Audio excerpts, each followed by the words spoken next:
In today's video, we're going to be talking about how to stay on target in Call of Duty. This is something that I get asked a lot, and I've done videos in the past on aiming tips and even how to snap on your enemies in Call of Duty. Links will be in the cards above and in the description. I believe I have the perfect exercise for you guys to help improve your tracking in Call of Duty. So if you do enjoy this video, then I suggest you consider subscribing. As we get into the gameplay now, I just want to explain what tracking is. Tracking is keeping your aimer on the target while it is moving or while you are moving. So snapping is when you snap onto the enemy and you get locked on onto that person. However, tracking is after you've locked on. It's what happens after that. It's keeping on target. It's tracking your enemy. So the class that I've chosen for this is very important, as everything that I've done is completely on purpose. So I've used the WWII submachine gun. The reason I've used this is because it has the highest recoil in the class, what means the gun is very inaccurate, and that is because it's got a very fast fire rate. So this gun can do a lot of damage, but it's at the risk of the high recoil, so that is why you need to be very accurate. So I thought using this weapon would be a perfect example on how to keep this weapon in control in order to stay on target and trap your enemy. Okay, so this clip is a perfect example. So as you can just see, how I got this kill is I did a burst shot. So once I saw the person, I burst the weapon. So in about 4 or 5 bullets, I was pressing the trigger intermittently in order to get the kill, in order to stay accurate. Because as you can see here at the firing range, this gun's accuracy is appalling, especially if you're just holding down the trigger. Because in World War II, we don't have predictive recoil, and this is something that is going to change in Black Ops 4, the recoil pattern, especially of this weapon, is very unpredictable, so we don't know where it's going to go. So if we burst fire the weapon, as you can see here in the firing range, you can see that the weapon is a lot more accurate. And that is why, if we go back to the clip now, you can see that burst firing this weapon is a lot more accurate and is the best way in order to get this kill right here.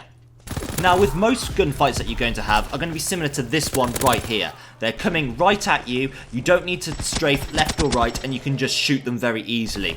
Now, the best way that I have found to control weapons and to stay on target is while you are shooting, you aim down on the right analog stick. And this is something that changes depending on what weapon you have. For example, if you have a weapon that recoils a lot, like this one, then if you're using a gun that is very accurate, let's say like the Lewis. And this is what I believe to be the best way to stay on your man and be accurate in Call of Duty. And that is by aiming down the right analog stick, or just moving it in the opposite direction to your recoil.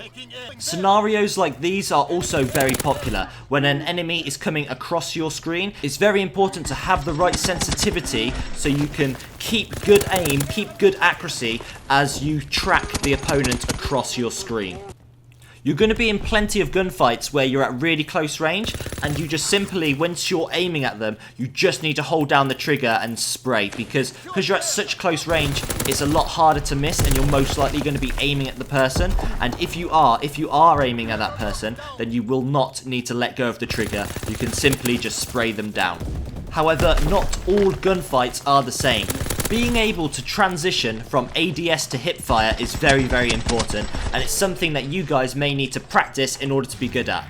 This gunfight is a perfect example of how I am transitioning from ADS to hipfire to ADS in order to get the kill. Because during this gunfight, I know that I'm going to need to transition in order to get this kill at close range.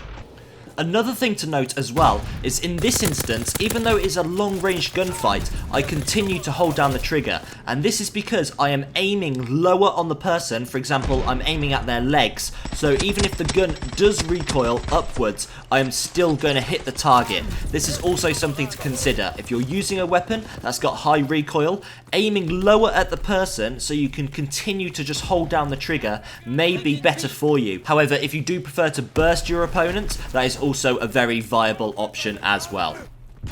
Personally, I believe that this gunfight is the perfect example for an average player like myself would handle tracking an opponent at medium distance with a weapon like this. As you can see, I am adjusting my aim as I transition across. By the way, guys, I have a 5.5 sensitivity, what I believe is a very, very good and solid sensitivity for all weapons. And as I'm moving my aimer, I am burst firing in order to get this opponent who is in half cover.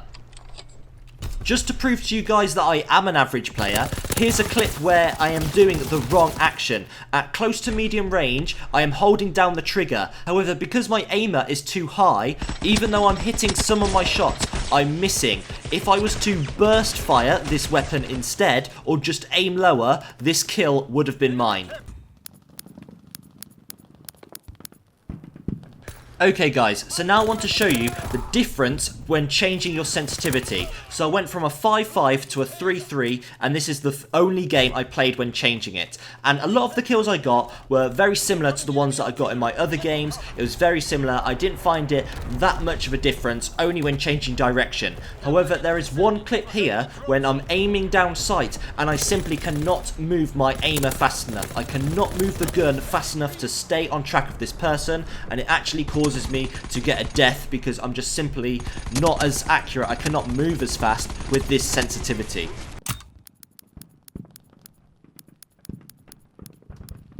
So now I've changed my sensitivity from a 3.3 to an 8.8. My next game was very, very different. Now, even though I got the same results, I was still getting the kills and I was still playing well. I found that a lot of my kills felt very lucky. I felt very fluky getting the kills because my right analog stick, the movement of my gun was all over the place. And like I said, even though I got the kills and I still had a fairly good game, it could have been the fact that I was on Flak Tower. I just felt like I was very, very lucky, and this isn't a great sensitivity to have if you're trying to stay on target. You can see from some of these shots that my shot is just all over the place and I'm just really struggling to stay on the man. And this is why I suggest going down to a 5.5 or just a lower sensitivity if you are playing on something like a 7+. Okay guys, so as you can see, there are lots of different ways on how you can stay on target in Call of Duty. There are lots of different methods on how you can make sure you are being a lot more accurate and getting a lot more kills. I hope you enjoyed this video. I know I enjoyed making it, and if you did enjoy it and you want to see more, make sure you do consider hitting the subscribe button and turning on notifications to stay updated on all my latest content. Also, if you are new and you enjoyed this video, then you might want to consider having a look at my aiming playlist where I go over lots of aiming tips to help you guys be as accurate as possible in Call of Duty and going in to Call of Duty Black Ops 4. I'm sure we are all very excited for that. But that's the end of the video today, guys. Take care, and I will see you in the next one.